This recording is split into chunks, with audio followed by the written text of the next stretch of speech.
Good evening, wanderer of quiet hours. You are listening perhaps from your room, where the hum of the night has softened the world. Maybe it's just past 10, and the day has faded into stillness. Let your thoughts drift now, to a city that floats, Venice, the dream built upon the sea. Venice should not exist. Not by any measure of logic, geography, or engineering. It was born out of desperation, not ambition, a place where humans sought refuge upon a trembling edge of water and mud, hoping the sea would hide them from war and chaos. Yet, somehow, it became a miracle of endurance. Around the 5th century, when the Roman Empire began to crumble like old plaster, waves of frightened families fled northward, from the burning cities of the mainland to the marshy islands of the Venetian lagoon. They carried what little they had, religious icons, pots, and trembling children. The mainland had become a battlefield. But here, in the swamps and salt, they found silence. The lagoon wasn't land, nor was it sea. It was a restless in-between, an expanse of shifting sandbanks, tidal pools, and whispering reeds. Each step sank into wet earth. Each night the wind carried the briny scent of the Adriatic. But to those early settlers, it meant safety. Raiders could not sail their heavy ships across the shallows. Armies could not march through mud.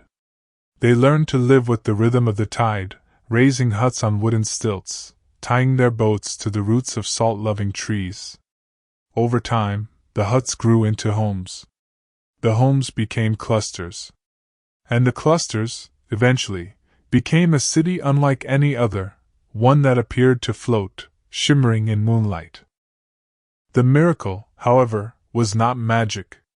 It was engineering, patient, practical, stubborn human ingenuity. Imagine it, tens of thousands of tree trunks driven deep into the lagoon floor, each one acting as a pillar beneath the buildings. These were not short stumps, but long poles of alder and larch, chosen because they resisted rot underwater. Each log was hammered down until it struck a layer of compressed clay. Above that, planks were laid, then blocks of Istrian limestone, a pale, sturdy stone that glowed almost golden at sunset. Thus rose Venice, a city built on millions of drowned trees. You can almost hear it, the muffled thud of wood striking mud, the rhythmic creak of ropes, the lapping of water against the boats of those early builders. They worked slowly, patiently, knowing the sea would never truly stop shifting beneath them. But they built anyway. Venice was not just built on water, it was built with water. The canals became its streets. The tides its heartbeat. To live here meant learning to float, even on solid ground. As twilight settles upon the lagoon, the city hums faintly, an ancient dream still balanced upon its wooden roots. The secret to Venice's survival lies beneath the waves, hidden in darkness where no tourist gondola ever glides. Down there, the foundations are alive, not in the way of beating hearts, but through the strange alchemy of nature and time. Wood should rot in water. That's what one might expect. Yet in Venice, the opposite happened. Deprived of oxygen, the alder and larch trunks became preserved, hardened over centuries until they turned almost into stone. Layers of silt and salt minerals seeped into their fibers, crystallizing them into something stronger than the original wood itself. What began as a desperate improvisation turned into one of the greatest feats of longevity in human architecture. Beneath every palazzo and chapel, an underwater forest holds the city aloft. The Venetians understood this balance intuitively. They knew that to defy nature was foolish, but to work with it, to let water be part of the plan, was wisdom. Their canals weren't accidental, they were deliberate. Each one carved to allow the lagoon to breathe, flushing out waste and silt, maintaining the rhythm of life. Every bridge, every square, was shaped around that principle, cooperation, not conquest. Above the water, the city grew elegant and serene. But below, the silent forest remained unseen, quietly holding its burden century after century. The same tides that once brought safety now brought trade, and the city rose not only on poles, but on promise. Ships arrived from Byzantium, from Alexandria, from faraway Constantinople. They brought silk and spices, glass beads and stories. Venice transformed from a swamp refuge into the beating heart of a maritime empire. The city that was never meant to exist now ruled the seas. And yet, as the masts of galleons glimmered in the sun, no one forgot the mud beneath their feet. That paradox, that fragility, became part of the Venetian soul. When night fell and lanterns flickered across the canals, the people of Venice might have looked out over the black water and remembered, beneath them, a forest slept, forever holding them above the tide. In every great city, there are builders whose names are forgotten. Venice, perhaps more than any other, owes its existence to people whose stories sank with the tides, the anonymous engineers, carpenters, and gondoliers of the lagoon. By the time the Republic of Venice began to take shape, these men had learned to read the language of water the way shepherds read the weather. They knew the hour when the tide would rise just high enough to lift a barge without flooding a square. They knew which moon would draw salt deeper into the marsh reeds, and which timber would not split when driven into clay. Venetian builders were part craftsmen, part scientist, and part poet. They worked barefoot, feeling the pulse of the lagoon through their sawls. When they hammered piles into the seabed, they listened to the tone of the strike. A hollow thud meant soft mud, a sharp crack meant they'd reached the firm layer beneath. They worked with rhythm, with patience, with respect for the breathing world that surrounded them. In their hands, the lagoon became a living map. Each canal, each sandbank, was charted not on parchment, but in memory. They could tell by the taste of the air when rain was coming, and by the color of the water whether it was time to dredge the channels. They built the city not as conquerors, but as caretakers, people who understood that survival here depended on balance. They also discovered something else, a secret Venice never truly shared with the world. Water could be a foundation as much as a threat. Instead of fighting it, they invited it in. They allowed it to flow through the city, to cool the air in summer, to carry goods, to reflect the heavens. The reflection became as important as the thing itself. Soon architecture adapted to this idea. The lower floors of many palaces were designed to flood occasionally, not as disasters, but as reminders. The city had to breathe. The engineers knew that if the lagoon's channels were blocked or drained, Venice would die of suffocation. And so, for centuries, they maintained a careful dance between land and sea. The canals were dredged in winter, bridges repaired in spring, and new pilings driven during the calm tides of summer. It was a cycle as reliable as prayer. But what those engineers built was more than physical stability. They created a philosophy, one that whispered softly through the marble corridors and quiet squares. Permanence is an illusion, yet beauty can float upon it. At dusk, when work ended, they would row home through the canals, their oars slicing gently through golden water. The sun would scatter its last light across the facades, and for a moment, the entire city seemed to dissolve into its reflection. The engineers would look at what they had built and perhaps smile, for they had made the impossible seem effortless. Venice was never truly still. It swayed with the tides, groaned under the shifting of the seabed, trembled during storms. And yet it endured, graceful as a gondola gliding through centuries. The silent engineers of the lagoon are gone now, their names lost to salt and time. But the city still floats upon their quiet genius, still echoes with the sound of their hammers, soft and steady as a heartbeat beneath the water. And as that heartbeat continues, Venice begins to rise, not just in fame, but in power. It's hard to imagine now, the quiet, sleepy canals of today once commanded half the Mediterranean. Venice was not merely a city, it was an empire, carved from water and ambition. By the 11th century its shipyards were among the most advanced in the world. The arsenal, a sprawling complex of docks, warehouses, and workshops, could build and launch a fully armed galley in a single day. The sound of hammers and saws filled the air, blending with the cries of gulls and the rhythmic splash of oars. But even as Venice expanded, it carried its origins within it, the awareness that power, like water, must be contained but never dammed. Venetian diplomacy was as fluid as its canals. The Republic traded with Byzantium, the Ottoman Empire, even its supposed enemies. It was said that gold flowed into the lagoon like tidewater, and that the Doge's palace was built upon a foundation of both faith and profit. The ships that left the lagoon were not mere vessels. They were extensions of the city itself, floating fragments of marble and cedar, carrying its wealth across the world.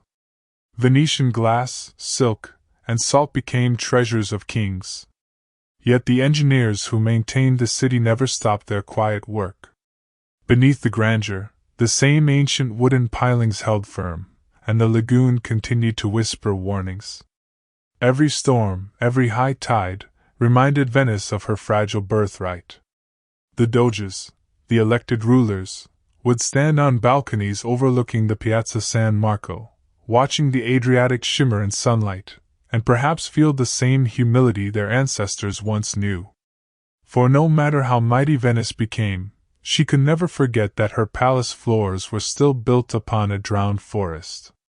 And so each year, in a ceremony both beautiful and strange, the Doge would board a golden barge, the Bucentaur, and sail out to sea to perform the Sposalizio del Mare, the marriage of the sea. With a gold ring, he would symbolically wed the Adriatic, declaring, "We wed thee, O sea, in token of our true and everlasting dominion." But the Venetians understood the ceremony differently. It was not domination they celebrated, but partnership, a reminder that the sea, like a lover, could turn tempestuous if neglected. The waves accepted the ring each year, glimmering in approval, and Venice continued to float, proud, gilded, precarious. Venice is a mirror that never stops trembling. Even in stillness, the water quivers, blurring stone into dream. To walk its streets is to drift between realities, one above, one below. Every building, every arch, every face leaning from a window has its twin shimmering in the canal beneath. To a traveler arriving centuries ago, this must have seemed like enchantment. By daylight the city glittered. By night, it multiplied. Lanterns hung from iron hooks above the water, their flames doubling, so that the canals looked like veins of molten gold. Gondoliers rowed silently, their oars gliding through the mirrored sky beneath them. Venetians understood the poetry of reflection. They lived with it daily, not only as an aesthetic pleasure but as a philosophy. In a city built on uncertainty, the reflection reminded them of duality, strength and fragility, permanence and transience, glory and decay. In the cool mornings, mist drifted over the canals like forgotten dreams. Merchants rode through it on their way to the market, the prows of their boats slicing open silver fog. The sound of church bells rippled through the haze, mingling with the faint calls of vendors. Every echo seemed softer here, as though the air itself wished not to disturb the stillness. Art followed this rhythm. Venetian painters captured light not as a fixed thing but as something alive, breathing on water. Tintoretto, Bellini, Titian, they understood the strange language of reflection. Their paintings shimmered with that same impossible glow, where sea and sky blurred into gold. Inside the palaces, the reflections continued, in polished marble floors, in the mirrored chandeliers of Murano glass, in the eyes of masked revelers during carnival. Even the masks were a kind of reflection, of fantasy, of hidden truth. In Venice, one never quite saw the real face of anything, only its shimmering version. Perhaps that's what made this city feel timeless. Every corner, every ripple, seemed to whisper that life, like water, could not be held, only admired as it passed. But reflections can deceive, too. Beneath the beauty, the lagoon was shifting. Silt gathered, wood aged, tides grew bolder. Some mornings, water crept quietly over the steps of old churches, rising just enough to kiss the marble floors. The Venetians, long accustomed to this, simply placed their benches higher, rolled up their robes, and continued their prayers. To them, this was not a disaster, but part of the dance. The sea had moods, sometimes affectionate, sometimes cold. They would yield to it, as always. And so the city lived half in water, half in air, half in dream, half in reflection. Yet, as centuries turned, that fragile equilibrium began to tremble. What once felt like a dance now became a negotiation, a slow struggle against time and tide. The mirror that had defined Venice would soon begin to crack. It did not happen in a single storm. No cataclysm, no tidal wave. The decline came softly, the way old buildings sigh when their foundations shift. By the 17th century, the sea that had once protected Venice began to turn against her. The very element that gave the city life now threatened to reclaim it. Silt filled the canals faster than they could be dredged. High tides grew higher. The wood beneath the buildings, though preserved, began to strain under the weight of stone and centuries. The lagoon was changing, too. Rivers feeding it carried sediment from the mainland, choking channels that once breathed freely. Each year, the water rose a little more, flooding cellars and creeping into churches. Venetians called it acqua alta, high water, and treated it almost like an old friend who overstayed his welcome. But beneath their calm humor, there was worry. The Republic's engineers, descendants of those silent masters of the lagoon, began to take measurements, to build barriers, to reinforce foundations. They knew the truth: the city was sinking, ever so slowly. Yet Venice was stubborn. It did not fight the sea with brute force. It whispered back. Wooden barriers were placed in the shallows to break waves. The flow of rivers was altered to reduce silt. Whole buildings were lifted stone by stone and placed upon new supports. It was a quiet war, fought not with soldiers, but with patience. And all the while, the daily life of the city continued as if nothing had changed. Markets bustled, bells rang, gondoliers sang soft songs that echoed off wet walls. Visitors arrived from every corner of the world to marvel at a place that seemed immune to decay. Few noticed the small details: the steps that sank a little deeper each year, the doors that no longer opened at low tide. Still, Venice endured. Like an aging queen, she painted her face, fixed her crown, and faced the world with serene defiance. Beneath her, the drowned forest of wooden piles continued to hold, loyal, invisible, uncomplaining.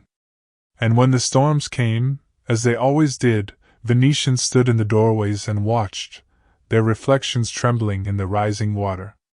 They did not curse the sea. They simply waited for it to ebb, then swept their floors and went on living. Because that is what Venice has always done: she adapts, she yields, and yet she remains. The war against the sea was never about victory. It was about coexistence. The air in Venice during her golden age smelled of salt and cinnamon. Spices from the east, fabrics from the Levant, silks that shimmered like fish scales, all passed through her narrow canals, carried by merchants whose pockets jingled with foreign coins and whose stories were heavy with wonder. It was the 13th century, and Venice had become not just a city, but a crossroads of the known world. Ships glided into her harbors bearing goods from Alexandria, Damascus, and Constantinople. Her merchants traded in everything: pepper, glass, perfume, even people. The lagoon that once served as a hiding place had transformed into the beating heart of commerce, pulsing with wealth and intrigue. But with wealth came masks. Literal and metaphorical.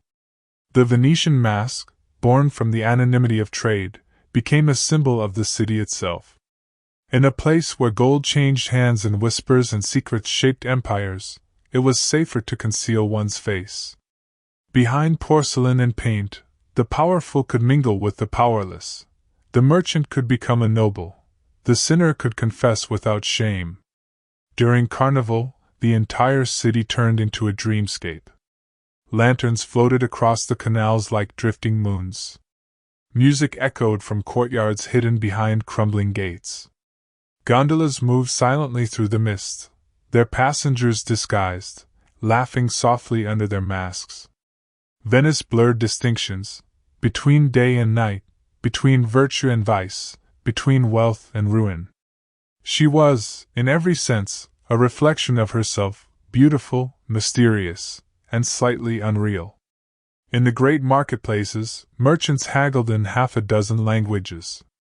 The square of San Marco was alive with pigeons, diplomats, and thieves. Traders from Genoa, Florence, and even faraway Flanders filled the arcades, their voices rising and falling like waves. The basilica glowed in sunlight, its golden mosaics shimmering like liquid metal. And somewhere in the shadow of all this glory, a carpenter might be repairing a waterlogged bridge, or a child chasing a marble through the flooded alleys, unaware that they were walking through the center of the world. Venice's power lay not in her armies but in her adaptability. The lagoon was her fortress, the sea her empire, and her merchants her soldiers. Instead of swords, they wielded contracts. Instead of walls, they built alliances. The city thrived on the delicate balance of trust and deception, a balance mirrored in every mask. Yet beneath the laughter and silk, a quiet melancholy lingered. Those who wore masks too long sometimes forgot who they were beneath them. Venice, too, began to lose sight of herself. Her reflection, once clear and radiant, now wavered in the water. The merchants grew richer. The poor sank deeper into shadow. The city's grandeur rose higher, while its foundations, those ancient wooden bones beneath the sea, bore an ever heavier burden. Still, at night, when the revelers fell silent and the music faded, Venice returned to her truest state, soft, shimmering, half asleep. The canals reflected the stars.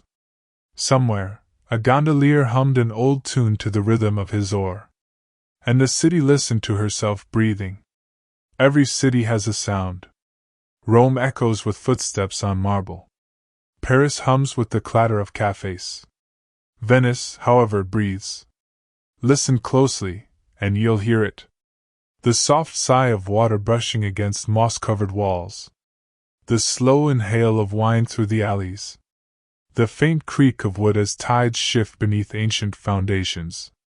Together, they form a music unlike any other, half lullaby, half lament. For Venetians, this sound was as constant as time. They built their lives to its rhythm.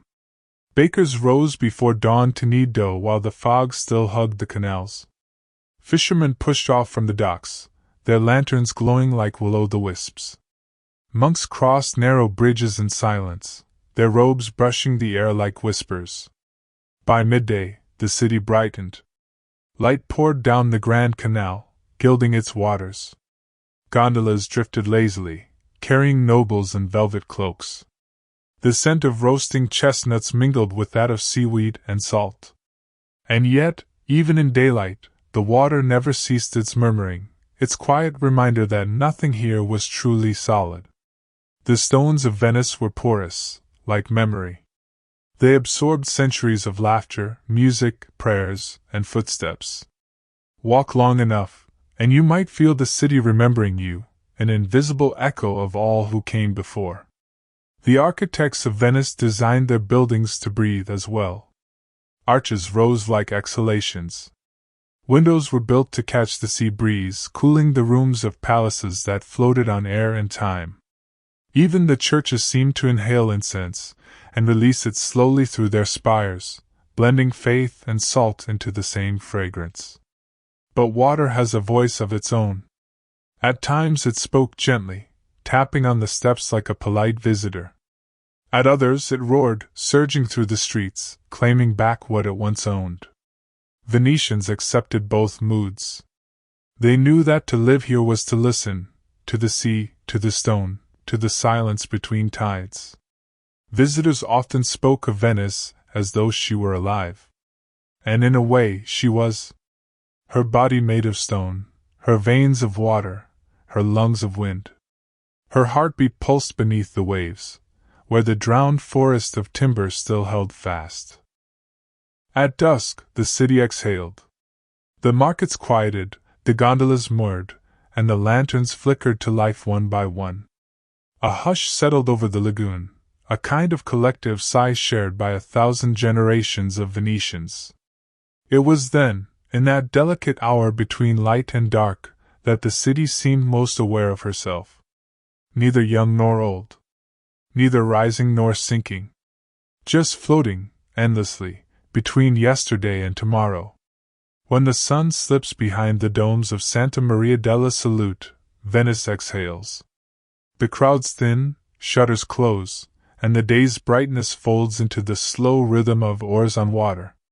The gondoliers take to the canals like moths to flame, their black boats gliding soundlessly beneath bridges. By day, they are guides, ferrymen, performers for visitors. But by night, when the water grows still and only the stars are left to listen, they become something else entirely, keepers of rhythm, storytellers of the lagoon. Their songs rise softly, half-hummed, half-sung, drifting through alleyways like perfume. A melody here, a verse there, old songs passed from father to son, never written, only remembered. They are lullabies of salt and longing, fragments of history disguised as tune. Sometimes the songs tell of lost loves, or of sailors swallowed by storms. Other times they speak of the city herself, calling her La Serenissima, the most serene one, whose reflection forever dances on the water. To row through Venice at night is to row through time. Every stroke of the oar echoes off centuries of marble, like the heartbeat of an endless dream. The gondoliers know every turn, every shadow. They know which bridges whisper and which echo too loudly. They know the secret courtyards where the moonlight pools like spilled milk. And though they are men of the present, they live surrounded by ghosts. The water beneath them carries stories centuries deep, and every ripple seems to stir another memory. Sometimes they pause mid-song, resting their oars. The silence that follows is sacred. It's not emptiness but presence, the weight of history pressing softly against the ear. In that quiet, the city seems to lean closer, as if listening to itself. A gondolier once said that rowing through Venice is like gliding through the inside of a cathedral, each sound, each reflection amplified into something holy. The water doesn't just reflect the city, it sanctifies it. Couples sit beneath blankets, drowsy from wine, their faces lit by lantern glow. The gondolier's voice, low and roughened by salt air, drifts over them like a spell. The oar dips once more, breaking the mirrored stars, and the city sighs. To an outsider, Venice at night may seem asleep. But to those who listen closely, she is most awake then, her pulse steady, her stories alive in song and water. For when the last note fades, it does not vanish. It lingers in the mist, circles the domes, and settles softly into the lagoon. And somewhere, beneath the ripples, the drowned wooden forest stirs as though it remembers the music. The gondoliers row home slowly. Lanterns dim. The canals grow dark. And Venice, rocked gently by her own breath, drifts once more toward dawn. Morning in Venice begins quietly, like a thought forming. The first rays of sunlight glide across the lagoon, brushing the domes and rooftops with the gentlest gold. The water awakens before the people do, flickering with pale reflections. The city does not shout her mornings, she glows them. Venetian light is different. Painters spoke of it as though it were alive, a kind of benevolent spirit that touched everything and turned it beautiful. It doesn't fall, as it does elsewhere, it floats, it lingers, it caresses. Even shadows here are soft, never black but deep blue or green, colored by the sea. The architects of Venice built their city with this light in mind. Every window, Every arch, every curve was designed to invite it in, to let it dance upon stone and water. The facades along the Grand Canal were like open canvases, pale marble surfaces waiting to be painted anew each morning by the sun. Inside, light found its way through narrow alleys and high glass panes, scattering across mosaic floors and gilded ceilings. Churches shimmered with reflected daylight, filtered through centuries of devotion. Even the smallest courtyards seemed to breathe in brightness. Venetians had a word for this radiance, chiaroscuro, the balance between light and dark, a harmony born of contrast. Their entire city was built upon it. Where other places saw conflict between shadow and sun, Venice saw partnership. The same principle guided her art. The painters of the Venetian school did not chase perfect form as much as perfect illumination. They painted the way the lagoon dreamed, soft edges, infinite horizons, colors that melted into one another like dawn into day. It was no accident that glass-making flourished here. On the island of Murano, artisans worked with fire and sand to trap light itself inside their creations. Each goblet, each chandelier was a captive sunbeam, a little piece of the city's soul solidified into brilliance. And so, light became Venice's second foundation, the invisible one. The wood held her up, the water carried her, but the light defined her. It was the reason her stones seemed to sigh at sunset, and her bridges glimmered at dusk. When travelers wrote of Venice, they often spoke of its beauty, but what they truly meant was its light, the way it wrapped the city in gentleness, turning even decay into poetry. As evening returned, that same light would retreat, folding itself into the canals, where it shimmered softly under moonlight. Venice was both day and night, reflection and radiance, stone and water. And in that balance lay her secret, the art of enduring by never being entirely one thing or the other. Venice has always been a city of miracles and misfortunes, so close together that one might mistake them for twins. By the 14th century, the city's wealth had filled its palaces, but its narrow lanes and crowded canals were also perfect for something darker, the plague. It began, as most disasters do, quietly. A ship from the east arrived at the port of Ragusa carrying cargo, sailors, and something invisible. Venice, ever hungry for trade, welcomed it. Within weeks, the scent of incense and the toll of bells replaced the usual clatter of markets. They called it La Peste Nera, the Black Death. Bodies floated in the canals, shrouded in linen, carried away not by family but by men in long robes and beaked masks filled with herbs. Those strange doctors looked like ghosts of alchemists, moving through mist with their canes, whispering prayers to ward off death. And yet, even in ruin, Venice did not fall. She prayed. Not on dry land, she had none, but on water. The Doge led processions through the canals, his golden robes trailing beside gondolas filled with candles. The people lined the edges of bridges and balconies, holding lanterns that trembled in the wind. They made vows. Promises to God, to the Virgin, to the sea itself. If Venice were spared, they would build churches so beautiful that heaven would have to take notice. And when the plague finally receded, they kept their word. From those promises rose the domes of Il Redentor and Santa Maria della Salute, churches not built to glorify wealth, but to thank survival. The very stones seemed to sigh in relief, their foundations steeped in gratitude. Each July, when summer heat curls like smoke through the alleys, Venetians still gather for the Festa del Redentor. Boats fill the lagoon, garlands hang from masts, and fireworks bloom above the water. It is not merely a celebration, it is a remembrance that the city endures. That even when half her people were gone, the other half sang through the silence. In those plague years, the lagoon became a mirror of faith. The candles floating upon it reflected both the city's sorrow and her stubborn hope. And somewhere among those flickering lights, a lesson was written quietly into her soul, that to live upon water is to accept impermanence, but to still build as if eternity listens. When the bells of the salute toll at sunset, their sound travels across centuries. It is the same rhythm that beat in the hearts of those who survived, the rhythm of a city too fragile to exist, and yet too beautiful not to. And when the last note fades, it falls upon the same waters that once carried the dead, now calm and shimmering. The prayers still float, though unseen, like whispers caught in the tide. Venice healed herself not just with faith, but with color. In the wake of loss, she turned again to what she understood best: light, reflection, and art. The lagoon became her palette, and her painters became her physicians.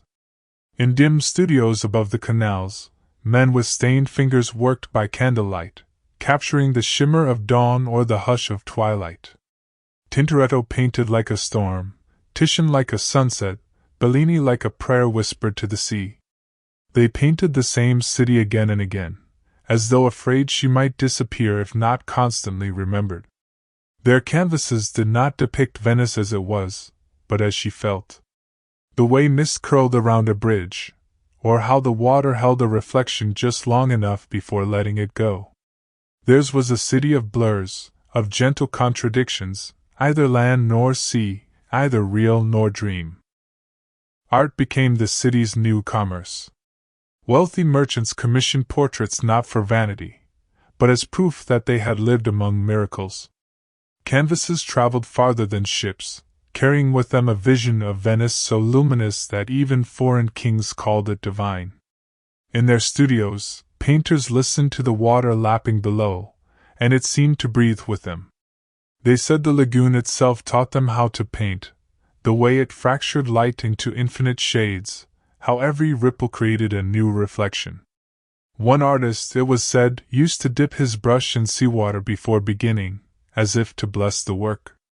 Another swore he could hear the ghosts of the drowned in his pigments, whispering which colors belonged to dawn and which to dusk.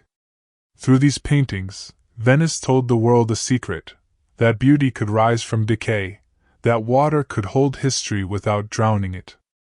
And as centuries passed, travelers who came to see the real city often found it eerily familiar, as if they had already been there, through the eyes of a painting. The reflections had escaped the canvas and merged with reality. The lagoon became a living gallery. Every ripple was a brushstroke, every cloud a drifting masterpiece. In Venice, art was not imitation. It was memory, painted in oil and salt, preserved in light. And perhaps that is why she still stands. Because she has been painted so often, remembered so deeply, that even the sea has learned her shape by heart. Venice, in her maturity, learned to guard her secrets behind beauty. By day she dazzled, the light dancing on her palaces, her markets alive with merchants and song. But by night she became something else entirely. Shadows lengthened in the alleys, whispers passed through narrow streets, and the water seemed to hush itself, as though not to betray the sound of footsteps. For centuries, the city's greatest commerce was not silk, nor glass, nor salt, but secrets. Behind the carved windows of the Doge's palace, masked figures plotted and bargained. Below the marble floors, hidden tunnels wound through stone, connecting courtyards and prisons, chapels and council rooms.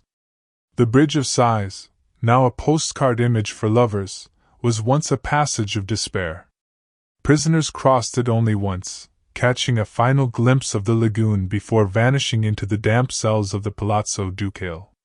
The water below heard confessions that no priest ever would.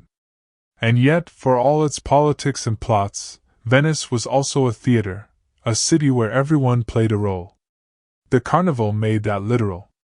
For weeks, the streets transformed into a dreamscape of masks, feathers, and laughter.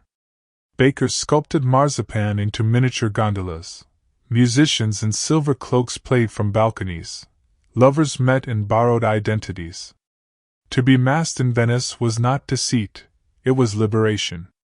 A servant could flirt with a noblewoman, a merchant could dance with the duchess, and for one brief season, the lagoon forgot the weight of rank and rule. The most famous mask was the Buddha, white, expressionless, its mouth shaped to allow both speaking and drinking. Behind it, half the city conducted its affairs, romantic, political, and otherwise. Even the counselors of the Republic sometimes met in disguise, speaking truths too delicate for daylight. The city thrived on ambiguity. Every canal seemed to lead both forward and backward, every whisper carried both truth and invention. The courtesans of Venice, educated, elegant, and dangerous, were the philosophers of this masked world. They could recite Petrarch as easily as they could seduce a senator, and more than one policy of the Republic began as a secret murmured in silk sheets. By the 17th century, Venice had become both legend and labyrinth, a city of reflections where one could lose not only direction but identity. Travelers called her the city that dreams itself.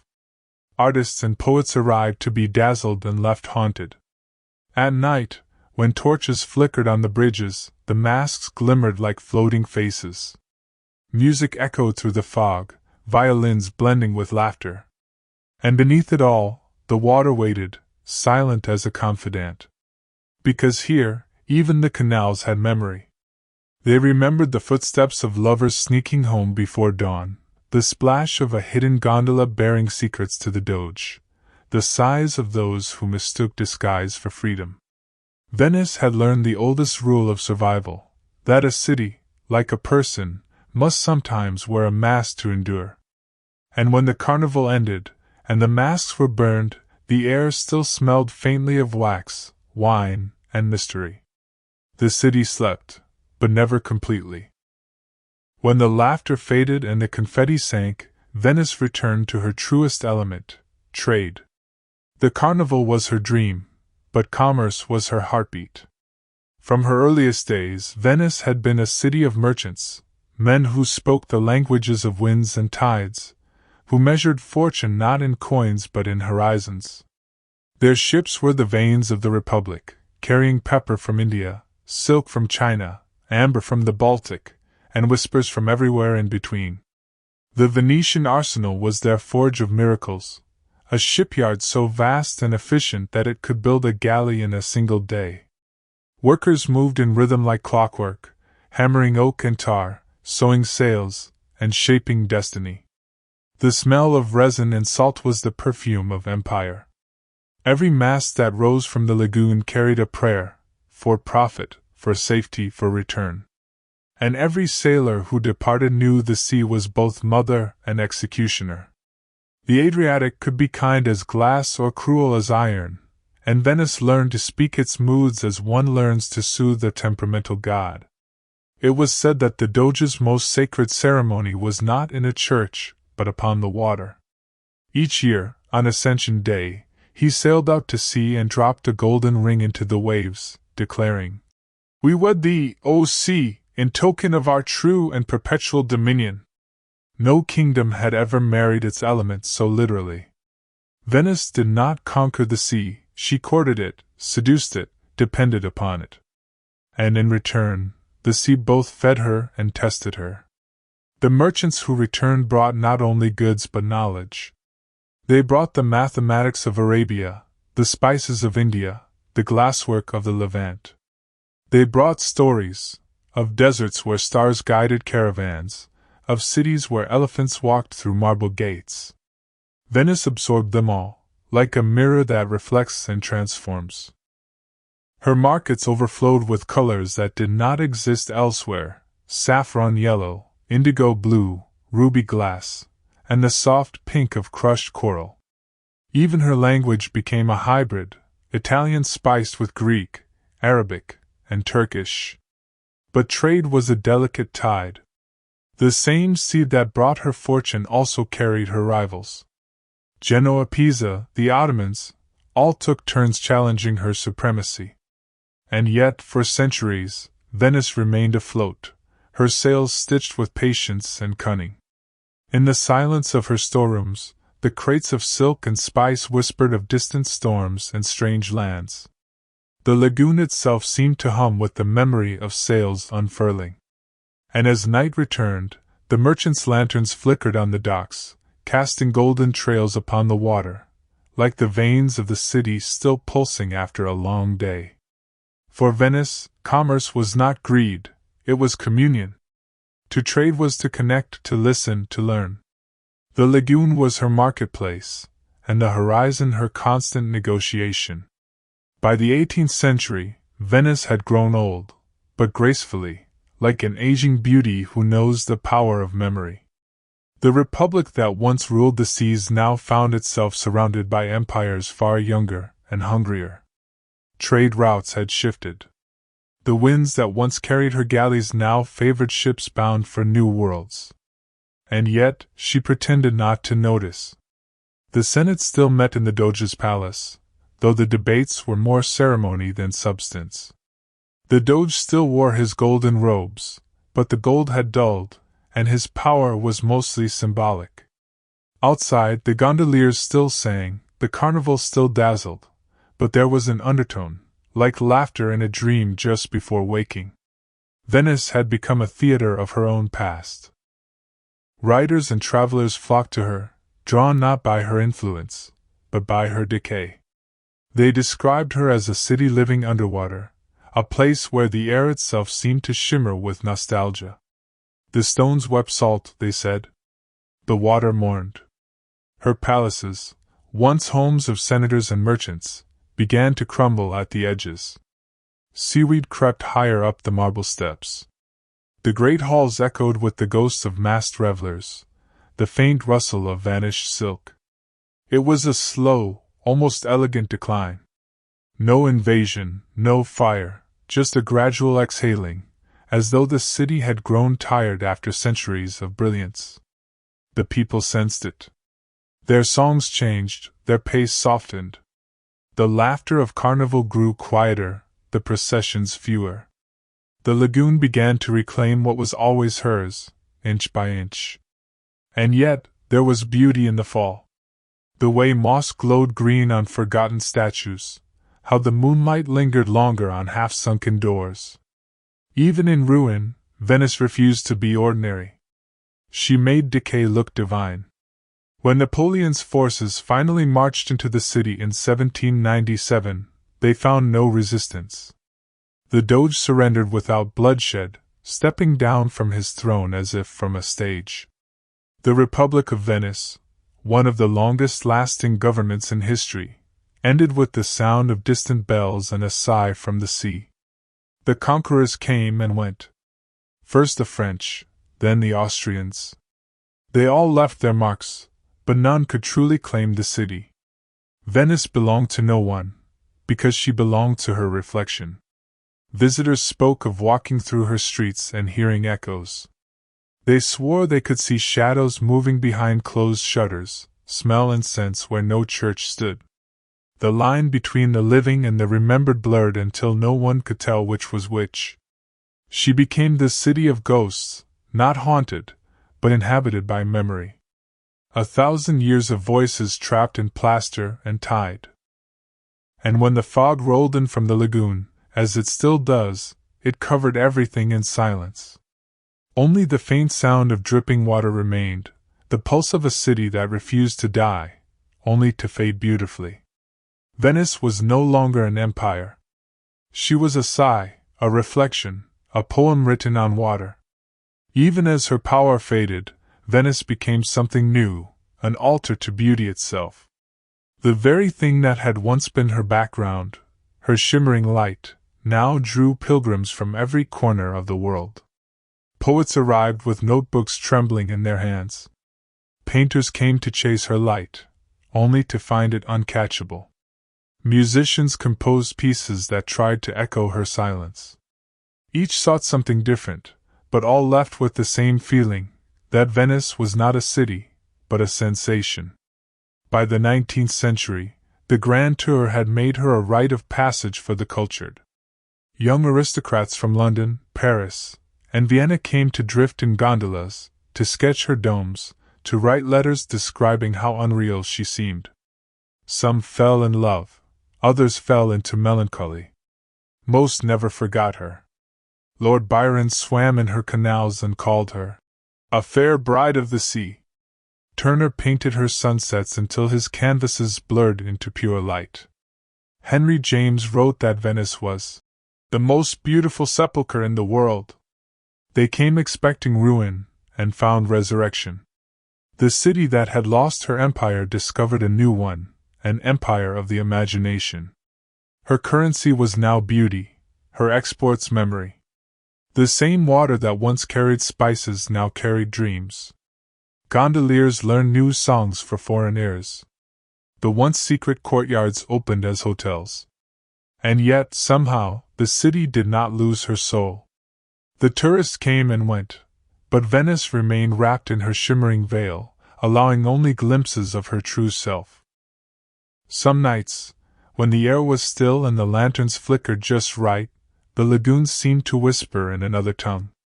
A traveler might pause, sensing something ancient beneath the surface, an echo of oars, a distant prayer, the soft laughter of masked figures long gone.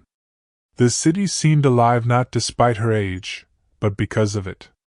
Every crack in the marble, every warped beam, every faded fresco became part of her charm. She had outlived kingdoms, plagues, and conquerors. What were tourists to her but passing reflections? Venice had always known how to turn fragility into strength. Where others built on stone, she built on surrender. Her survival was not defiance, it was grace. As the century turned, and steamships began to appear on the horizon, the world outside grew louder. But Venice remained still, holding on to her silence the way a lover holds a keepsake. And those who came to her seeking beauty left realizing that what they had found was something rarer: peace. By the dawn of the 20th century, Venice had learned to live with fragility. She had weathered plagues, sieges, and centuries of slow sinking, but now she faced a quieter, more relentless enemy: time itself. The lagoon that had once protected her began to betray her.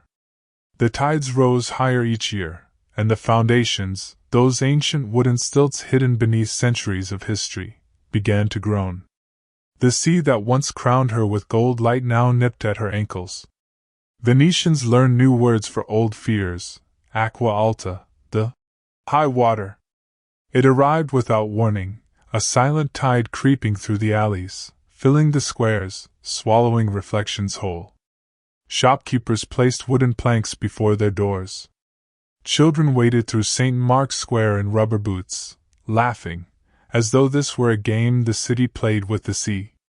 But beneath the laughter was a quiet dread. Each flood left its mark: salt on the walls, mold in the frescoes, water stains like ghosts climbing higher each season. The bells still rang, but their sound was hollow now, a memory echoing through mist. And yet, Venice did not surrender.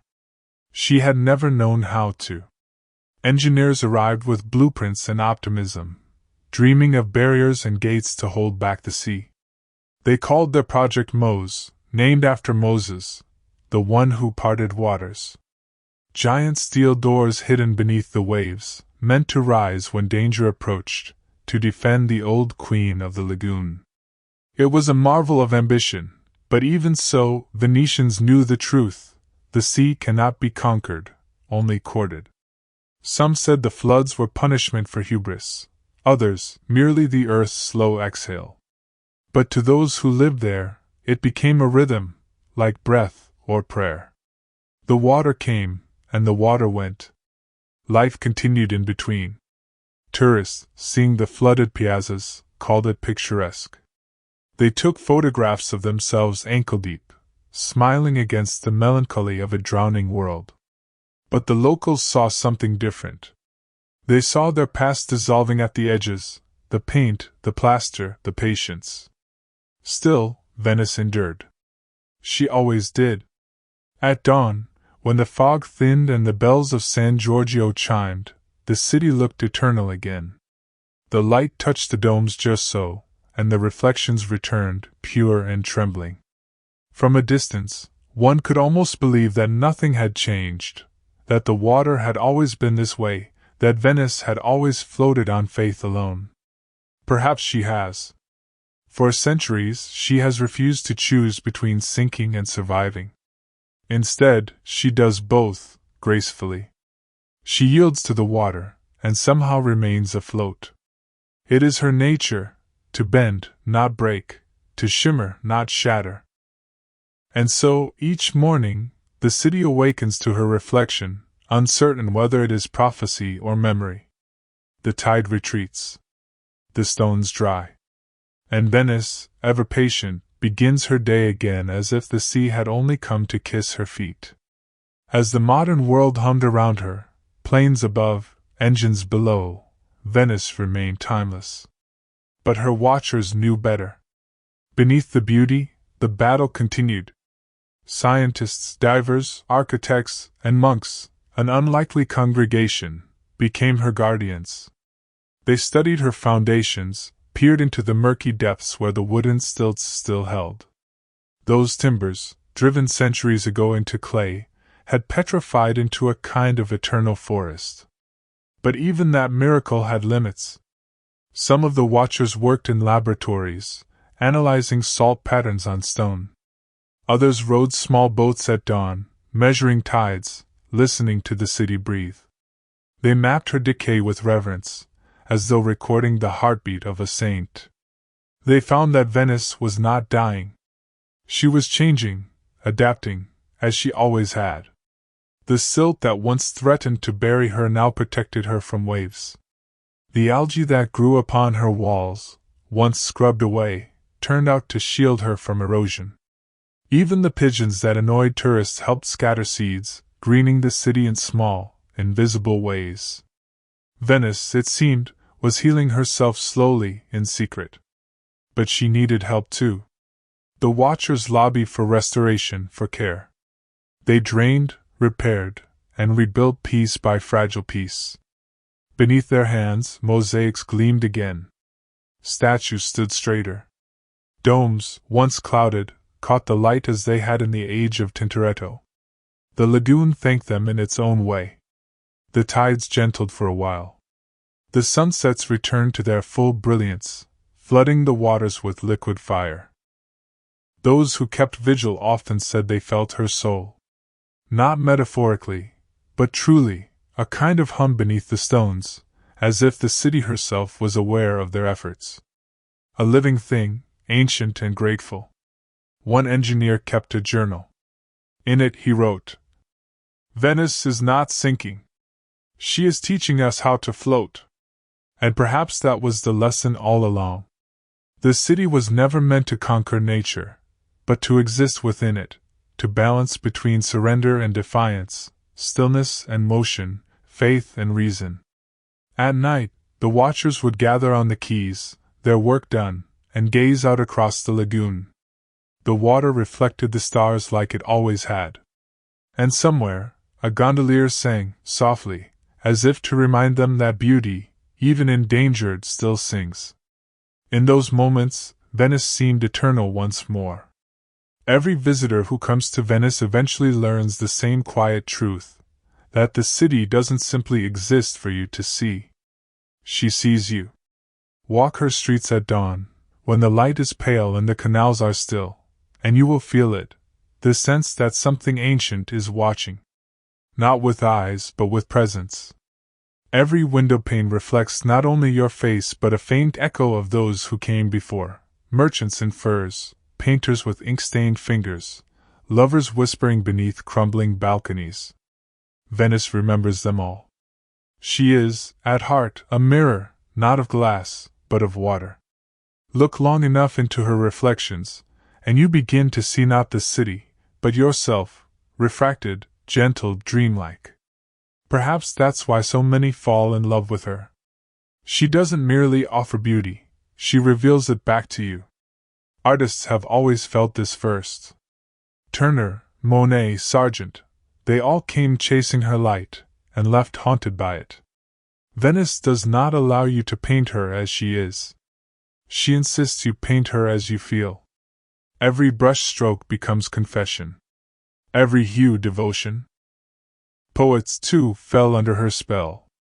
They wrote of her as lover, siren, phantom, never as a city, because cities are mortal. Venice, they knew, was something else entirely. She drifted between world and dream, her sound a lullaby of footsteps and tide. And in this reflection, she offered sanctuary. To the lonely, she was a companion. To the weary, a place where time paused. To the dreamers, a reminder that impermanence can be beautiful, that even if the water takes her one day, she will not vanish. She will ripple outward through memory, like moonlight across her canals.